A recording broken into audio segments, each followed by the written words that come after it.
Welcome to Lesson 5, Forensic Psychology, Eysenck's Personality Theory of Crime. So in this session we're going to look at Eysenck's personality theory and how it can be applied to criminal behaviour. Before we do that, let's recap what we've covered so far. So we've looked at historical biological explanations for criminal behaviour.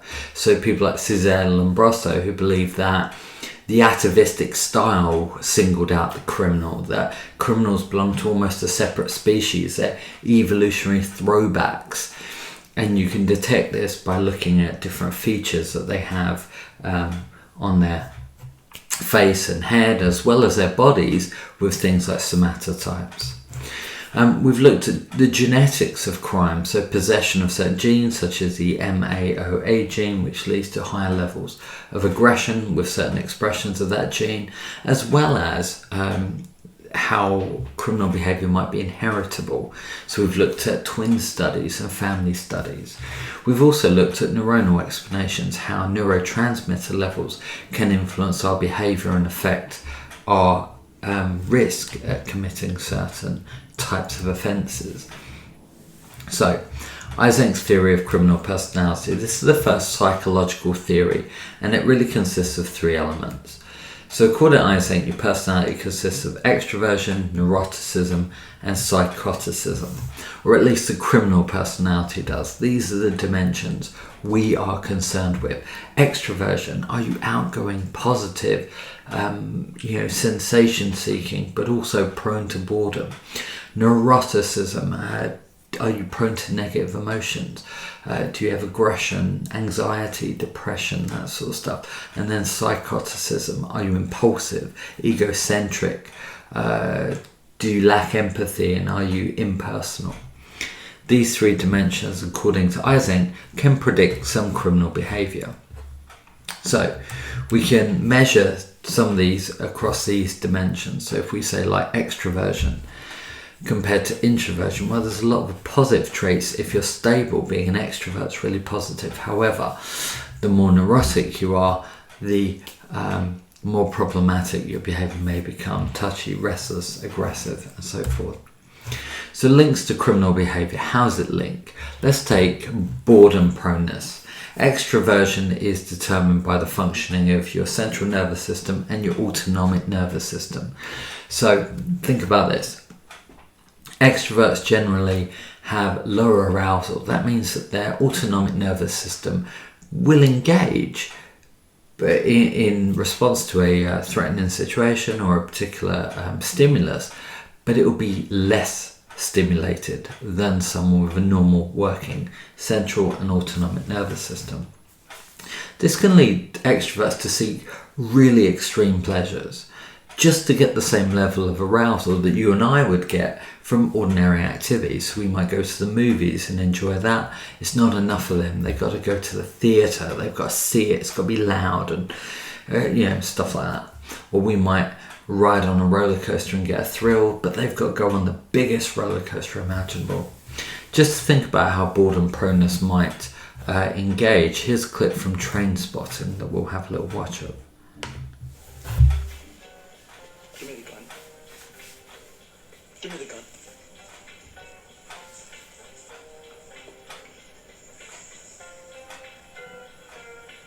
Do you see the beast? Have you got it in your sights? Clear enough, Mitch Moneypenny. This should present no significant problems.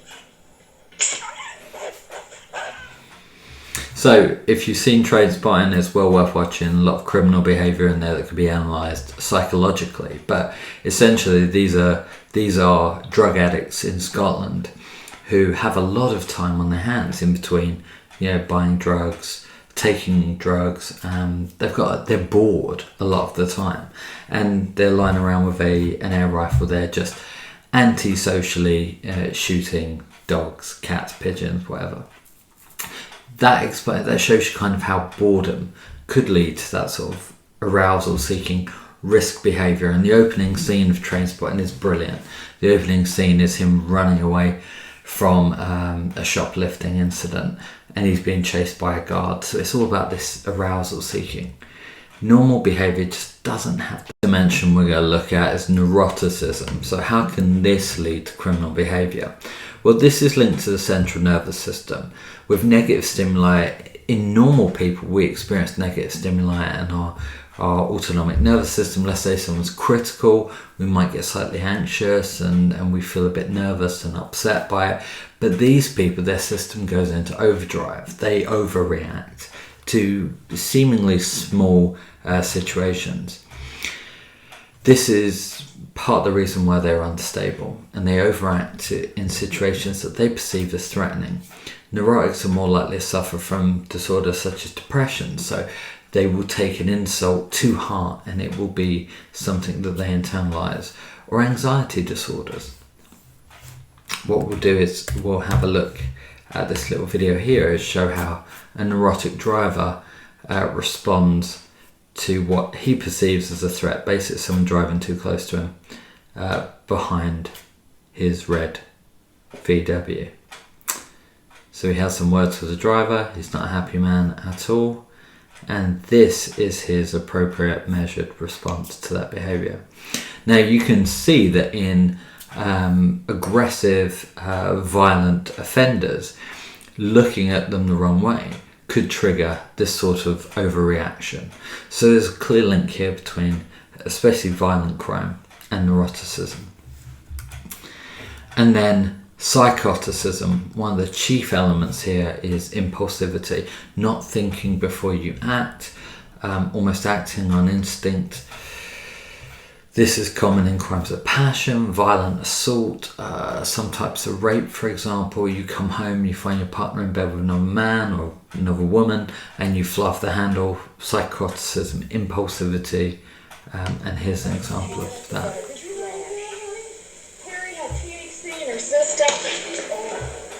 Sorry if that was more shocking than you expected. Obviously the woman, it's an impulse, it's not a planned attack, or she's not reasoned it through, she hasn't thought the consequences of her action. This sort of impulsivity is often common in crime as well. So you've got this overreaction, this sensation, arousal seeking person who also acts on impulse. You can see how this can lead to a variety of different criminal behaviours. Now it's worth noting that Eysenck didn't believe in biological determinism, so though temperament is partly biological, your actual personality relies on environmental cues as well. So he believed that moral behaviour, for example, is learned through conditioning. However, he argued that people with these central nervous systems that are understimulated struggle to be conditioned, so they struggle to learn moral behaviour because conditioning doesn't have the same effect. Here's an example that I always work with. Matt, you know those students who don't seem to be that fazed about getting into trouble. It could well be that they have an underactive central nervous system, or ANS as well. Essentially, the fear of getting told off or getting told into trouble is less for them than it would be for someone's system who's working, perfectly normal. That's not to say if you've ever had a detention, you have a criminal personality. It's more complicated than that. So essentially, they're growing up, they get told off, they realise that the sensation of being told off, the fear that they should feel, isn't as strong as it is in someone whose system is working normally. Therefore, they fail to learn that same association between the fear and the action that you would learn. In other words, they do not learn that a negative behaviour results in a negative consequence as strongly as you would. And this means that they're more likely to repeat that behaviour. So let's bring it all together with an example. This is quite a horrific example, and my face is actually in the way of the victim here. So this is a really tragic murder that occurred in the 90s. Dante Page, who was born in 1976, he had a family history of depression. Remember, we said depression was linked to neuroticism. Dante committed burglary. He was actually raised in a really destructive home. His parents were violent. His mother, even his father wasn't there.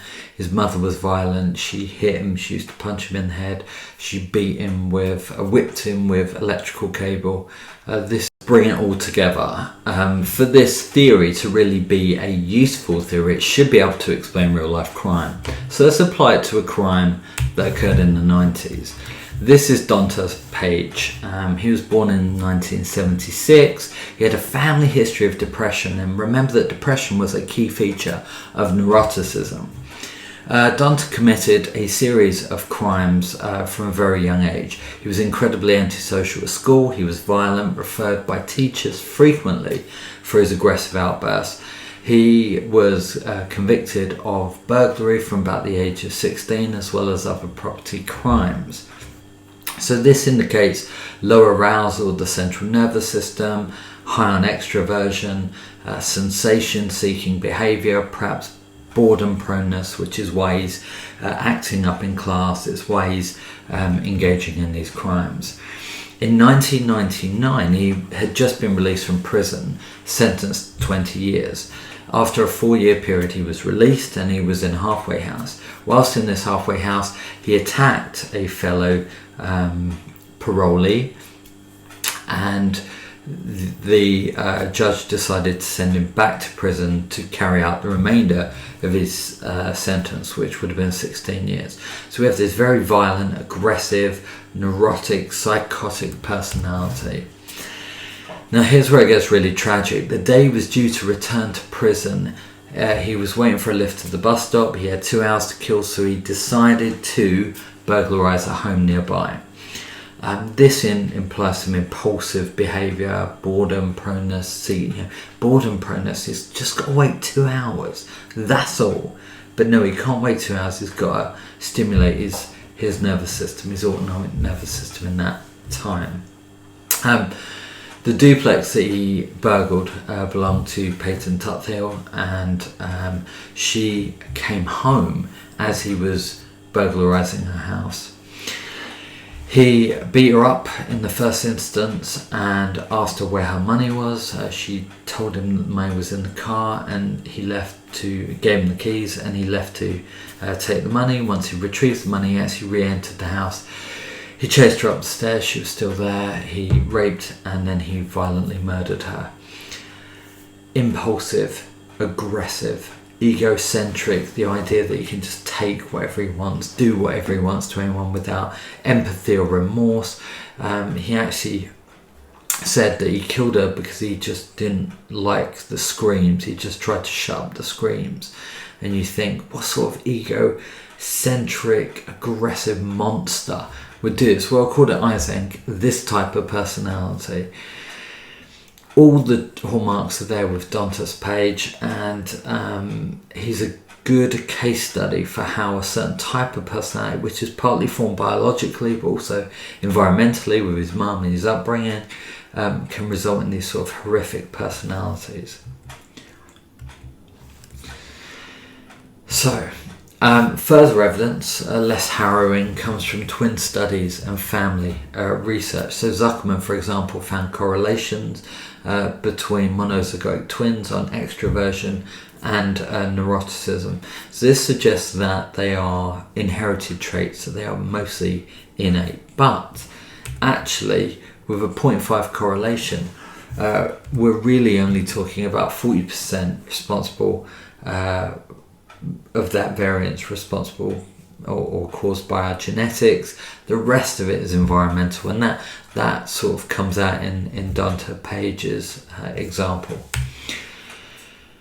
The other issue you've got to take with these sort of twin studies is not only do monozygotic twins share the same environment, well, so do fraternal twins, so it's not a big deal. However, they do tend to be treated much more alike than fraternal twins. So we often dress monozygotic twins the same, and we treat them the same, and we buy them the same, and stuff like that. So there is some socializing element which is difficult to control and work out to what extent that contributes to this as well.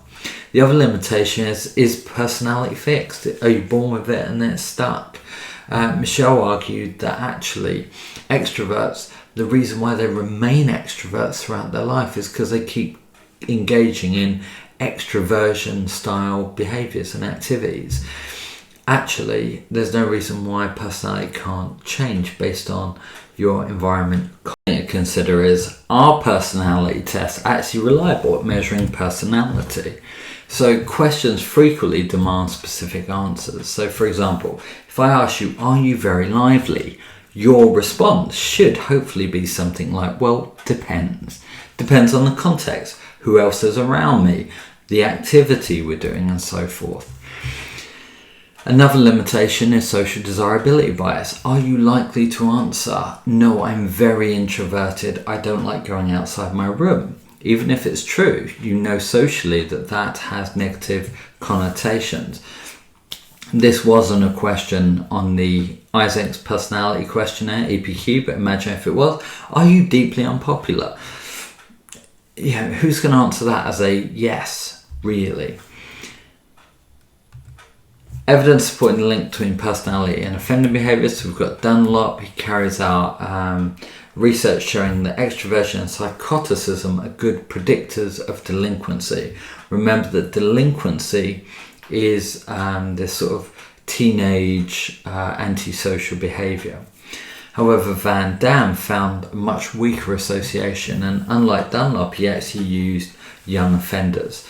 So we've got some contradictory evidence potentially there. This is further evidence. I recommend you pause it. I got this from Cyclotron.